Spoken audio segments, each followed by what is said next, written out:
icon at DeWittDailyNews.com. I'm Len Casper, the voice of the White Sox Radio Network. The Sox are on 92.3 FM in DeWitt County, WHOW.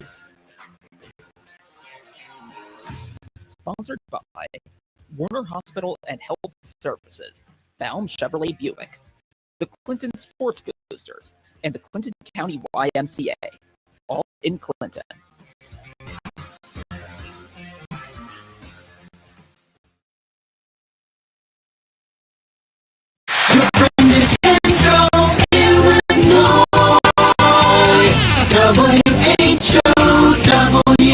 Top of the morning. Thanks for being with us. I'm your host today, Seth Lawrence. The WHOW Morning Show streams to Facebook and YouTube.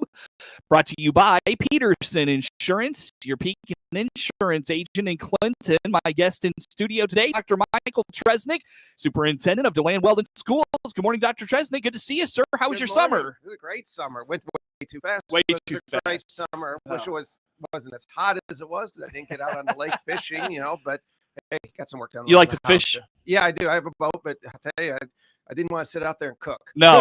What do you fish for, if you don't mind me Bass. asking? Bass? Yeah. Yeah. So, Nice. When you did get out, you catch anything? Or? No, not that time. We didn't. No. Bummer. But it still got out there. Yeah, that's the important thing. Just getting out there for sure. Very good. Well, I'll tell you what, sir. You run a real power operation there in DeLand. You guys are back to work this week. Sure are. We have teachers showing up on Wednesday, and we have kids on Friday. Been a real busy summer, but we're ready to go. We had a $1.25 million construction project this summer, and our contractors are great. We got things done on time, and we're ready to open on Wednesday. Sure. So Well, we're excited. Well, let's revisit that $1.25 million project. What was going on there? Well, in the elementary side, we put in all new drop ceilings in all the classrooms and a lot of the hallways. We also did some painting in the cafeteria. We painted the ceiling there maroon, so it's our school colors.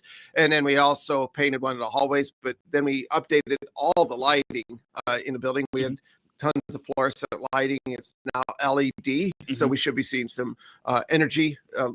With what the electric bills have been doing. Oh my gosh. We could do. Oh, and then working with Corn Belt, which is our provider, we will be getting a rebate then on all the light fixtures that we put in. The elementary side, we're real excited. It cleaned it up, just some needed work. And everyone that's been in the building has been excited about what they see. We're actually going to show that off Wednesday night.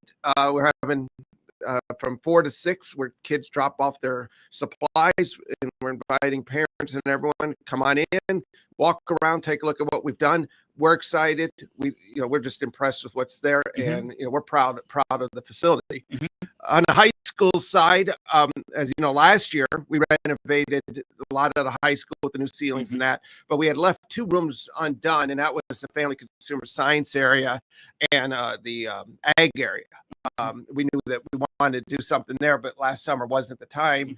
And so we did a lot of planning this last year, and we renovated the whole family consumer science area, basically ripped out the kitchen area and rebuilt it. So all new sinks, all the cabinetry was either reused and cleaned up and refinished, or we put in some new cabinetry. We put in a sink that's a professional grade sink and has the 3 bays. The ultimate goal is that kids can maybe come out of that program with the Surf Safe licensure and be able to go right into a restaurant. And we will be able to do the normal and as well as like the manager type Surf Safe certification. So we did that all on the family consumer science side, and it just another massive cleanup. Upgraded electrical. We had 1960s electrical in there, which does not work for nowadays with everything. You got your air fryers, you got your roasters, you have your mixers. It all eats a lot of electricity, so you needed to upgrade the electrical in there.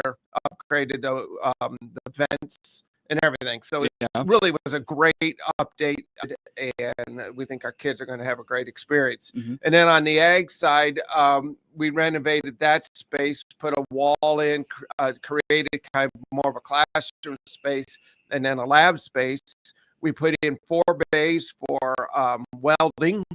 We're still working on purchasing all the welding equipment. I am going to be looking at various grant opportunities to try to pay for it because welders aren't cheap. Right. But we really feel that this is an area. There's some kids that can have some skill sets that we can maybe develop, and maybe welding's one of them. We can at least get them an intro, get them a start and an idea of what welding is, and then we have a relationship with Heartland Academy down at Richmond College, and we would send them there in their junior senior year to finish up on the welding. But I mean, as you know, as you've probably seen out there, you get into that area, you could do very well by yourself. And so we're trying to expand what we can do with our kids and show our kids in some of these trades areas, and ag gives us a lot of opportunities there. So that was why we wanted to do this massive cleanup in that area. And all that for $1.25 million. Yes, we were able to keep it close to that budget. You know, we might run over a little bit because we were at the point of, we're going to do this, we're going to do it right. Now's not the time to cut corners. Let's do it right. That way we can be proud of this and it'll last for 20, 30 years. So that was our goal in this whole project, is just clean up a lot of things. Probably the biggest thing over there was electrical. Just updating all that electrical from a 1960s electrical. We had a lot of places that weren't grounded. Now we got that. Oh, wow. Fixed, so it's all fixed. And that was a huge piece to get that done. So everything's finished and ready to roll for the new school year? Yes, everything's essentially done. We had to put in a wheelchair lift, and I think they still have to come in this week. There was a tweak that they need to do on it. It's fully installed, but there was like a computer board not working right, but look at that taken care of. But yeah, for the most part, we're ready to go. We're ready to roll. Very good.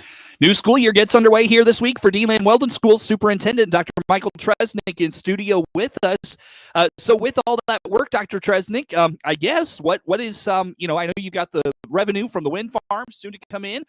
Are you starting to think about what's next in terms of facilities and updating those? That will be a conversation that the board and I will have. We are in the process of doing our 10-year life safety reevaluation. It's a mandated thing that we have to do for the state, where we have an architect kind of go through and we look for specific things that could be or might be code violations, especially if some of the codes have changed, and we try to fix those.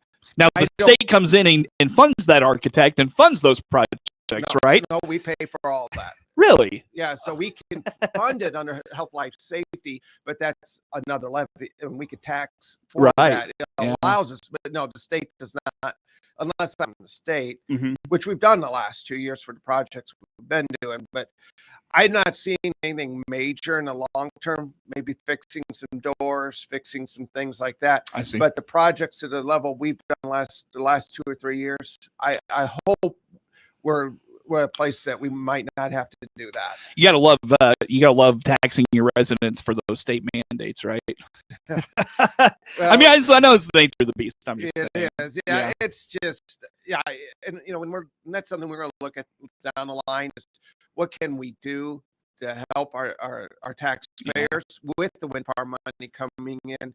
Can we do some balancing with what we ask for, where we could still capture that wind farm money, but at the same time lessen the load on a residential taxpayer? So we're going to really look close at that this fall. Sure. So it sounds like things went well this summer then, Dr. Tresnak. Anything else besides summer projects and things of that nature to talk about this morning with the summer? Last year we started our strategic planning, and we continued working on that this summer. And an initiative that kind of came out of the state that we're building on is literacy planning, or creating a comprehensive literacy plan. And we actually got a grant to bring teachers in the summer to develop a literacy plan. And the long and the short of it is, I think as we go into this school year, the 25-26 school year, we are really going to focus on high expectations of our kids with a laser focus on reading and writing. And we're going to take advantage of our smaller class sizes to emphasize that we want to see more reading for leisure, but reading for content also. we want to focus on writing skills, especially communication skills, be it, writing a proper email with proper capitalization and punctuation and grammar. I won't even get into text messages and what you see in text messages anymore. But we're trying to, help kids be able to communicate better, but also how to read for information. Because maybe, I'm old school, it's a book. Mm-hmm. For our kids, it's what they're reading on the internet. Mm-hmm. And there's a lot of reading going on there. How do you read for that content and read effectively? And then we could throw all out there artificial intelligence. Mm-hmm. And what does that mean and how does that affect? So we're really going to be looking at this year and pushing our kids to do more in reading and writing, because that's that foundation piece. And yeah, how do you add that to the curriculum then? I mean, what does that look like? I don't think we have to really add as much as enhance the curriculum, have some focus points in what we're trying to do, on how we're asking our kids to communicate back to us in their writing style, how we're showing them to read. I mean, reading is a critical component of almost all of our curriculum. And we're just going to really emphasize on that and build on that. Yeah, well, and I mean, the art of writing, I mean, we had to go through, when I was in high school, there was like the AP style writing, and there was a few others I can't remember. We had to go through that, but I don't know that, and you can speak for this, but I don't know that they're doing that much anymore. I think, we're expecting research papers, so we are showing how to notate properly, like you said, either AP style or MLA style or American Psychological Association style. I mean, there's all these different styles and how to do things, but at the end of the day is how do you notate your sources when you are writing, and how do you and I think some ways that's an area we've lost a little bit, because we start getting, I'll just go look on the internet and then I'll get all my sources there through Wikipedia or whatever. And what you're forgetting about is really looking at, is that a legitimate and valid source for what I'm looking at, or is it just someone pontificating on what they believe? And how do you separate that? And I think that is an area we as educators really need to work with our kids on, is like, how do you separate that? Whereas, as you know, in the journalism business, you have a code of ethics. You have a set of rules that you go by. You don't just go out there and say, hey, this is happening. You want to validate that this is what's happening. I want multiple sources to say that this is what's happening before we're going to report that that's happening. When you look at internet, that's not happening. Yeah, it's almost teaching what's real journalism and what you said it best, pontificating. I mean, what the differences between the two. And kids just anymore, they just don't know the difference. Anything they see is real and in real time, and it's just it's a great skill to be teaching them. So and what is it you and I probably did when we were kids? We picked up that thing called a newspaper, and we hear about what's going on with newspapers, and I have some people I know that were writers for newspapers, and they just don't exist anymore. I mean, even around here, I think the Clinton paper's going through some ownership things, and we see all that, and so our kids actually are not being exposed to some of the things that you and I were exposed to that help develop those skills. Yeah. So now we need to jump in as educators, and help them. You and I grew up in a day where if you wanted to know the latest sports score, you had to wait until the paper came out that morning, and you opened it up at 7:30, 8 o'clock when it got delivered. Right. So and you find out what the Cubs did yesterday, which I'm still irritated about. But we could have a whole half hour on the Cubs. We sure could. We sure could. Well, Dr. Tresnak, I'll tell you what. Let's break here, my friend. Come back with some more. Where do folks go to follow along with DeLand-Weldon Schools, all the things y'all are doing? www.dwschools.org, and we're also on Facebook, like you're on Facebook. Very good. Dr. Michael Tresnak, Superintendent of DeLand-Weldon Schools, my guest in studio. More to come with him on the morning show. WHOW.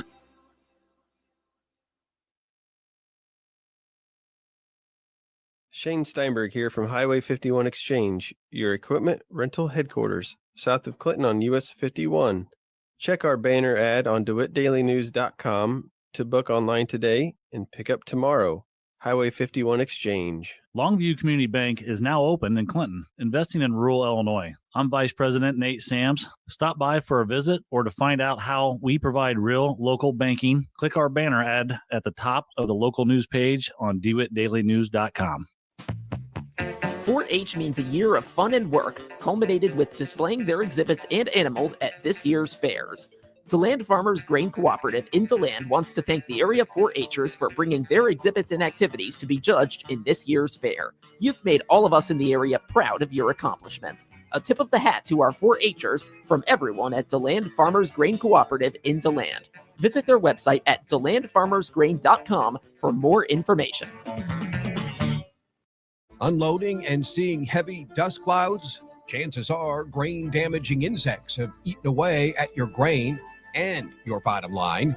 Protect your post-harvest grain from these profit-robbing insects with Revista insecticide or Diacon IGR grain protectants. Prevent bug damage in your bin. Contact us at bugfreegrains.com before your profits go up in a cloud of dust. The WHOW Morning Show is now video streamed live on the WHOW WEZC DeWittDailyNews.com Facebook page and on the new WHOW TV YouTube channel. Watch Morning Show host Seth Lawrence interview guests live, as well as watch archived video podcasts of any interview you missed. Whether on Facebook or YouTube, we're providing two more ways that Central Illinois' local news station, WHOW, delivers compelling content for you. Your friend in Central Illinois, WHOW. Once again, and good morning. Thanks for being with us. I'm your host today, Seth Lawrence. The WHOW Morning Show streams to Facebook and YouTube, brought to you by Peterson Insurance, your Pekin Insurance agent in Clinton. My guest in studio today, Dr. Michael Tresnak, Superintendent of DeLand-Weldon Schools. And Dr. Tresnak, busy week for you folks. You've got a school board meeting Wednesday. Teachers are back Wednesday, Thursday. You got kids back on Friday. Let's dive into a school board meeting. Anything good going on at the board level right now? Yeah, we're going to be doing some hiring. We had some shuffling around, but something that we went to this summer is we are self-managing our food service. Before we were contracted out with a vendor. Now we're taking that over. So we're going to hire our last person for that. So we're really excited about that opportunity. We know that there have been some concerns from parents, from kids about the quality of our food service. We're taking it over. We have some local people who are going to be running it, our employees, and we're excited for what that's going to do for us. What's that look like? I mean, to take over your own food service, what does that entail? It's a lot of work.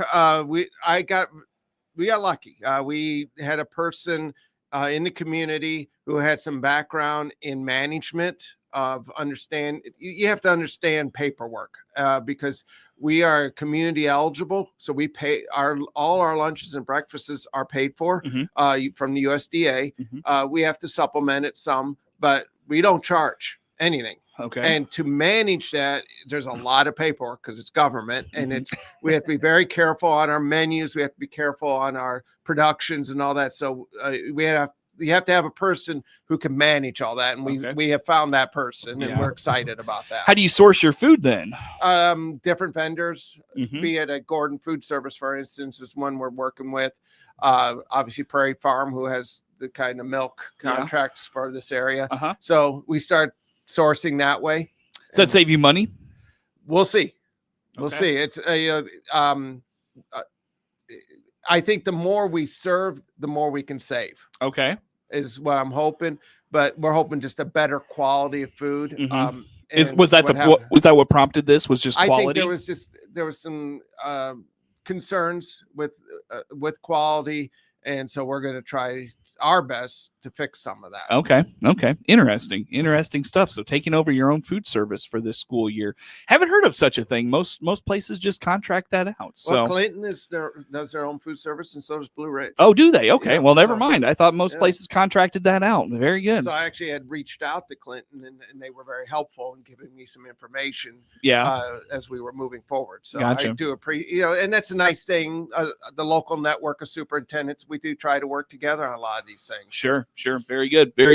Well, Dr. Tresnak, as we wrap up here for today, again, school board meeting Wednesday. What did I miss on the agenda, or what's going on with the board these days? Nothing much. We have a few new board members that came in April, May, and they've been working hard. We're working hard to do the best thing for our kids, and we're excited about the product that we have at DeLand-Weldon. And I can't speak enough for the support that the board personally gives to me, but the support that the board is giving to our community, because every one of them has the same thing in their heart, and it's, hey, we want to serve our kids, and we want to do the best thing for our kids. Sure. And that's what it's all about. Sure, very good. So kids get back to it on Friday. Now why? What is the thinking behind kids back on Friday, then they get the weekend, they come back on Monday? Tell me about this. Well, Friday is going to be a 1:30 dismissal, but what that does is it gives us a chance to do those first day activities where a lot of times it's, okay, this is what my classroom's about. Here's the syllabus. Here's our procedures, and just kind of get through all of that stuff, get all the bugs worked out on that first day, so that when we come back on the 18th, we have a 5-day weekend. We can just go at it starting day one with our full days, a 5-day week, get into that rhythm of what normal school, regular school day is going to be like. Have your kids given you the side eye that they don't have to go back until next week? They're complaining about that they have to go back to school, and I said, I don't want to hear it, because our kids are starting this week. So I'm back to work now. Yeah. I mean, so granted, they're doing their practices already. I think cross country got started today, and at the high school. So we're excited about that. Well, Dr. Tresnak, another year is upon us. Again, anything about this school year you're excited about, or anything that comes to mind as we wrap up today? It's just hard to believe this is my third year here at DeLand-Weldon, and I'm excited. I'm excited about what we're able to do.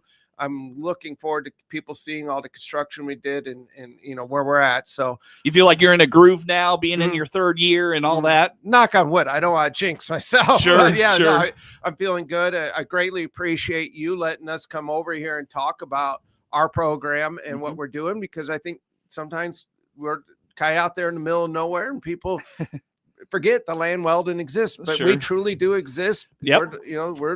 We're there for the kids, and we're moving forward. Dr. Tresnak, best of luck. Enjoy the school year. Thank you, sir. Dr. Michael Tresnak, Superintendent of DeLand-Weldon Schools, my guest in studio. The morning show streams to Facebook and YouTube, brought to you by Peterson Insurance. WHOW.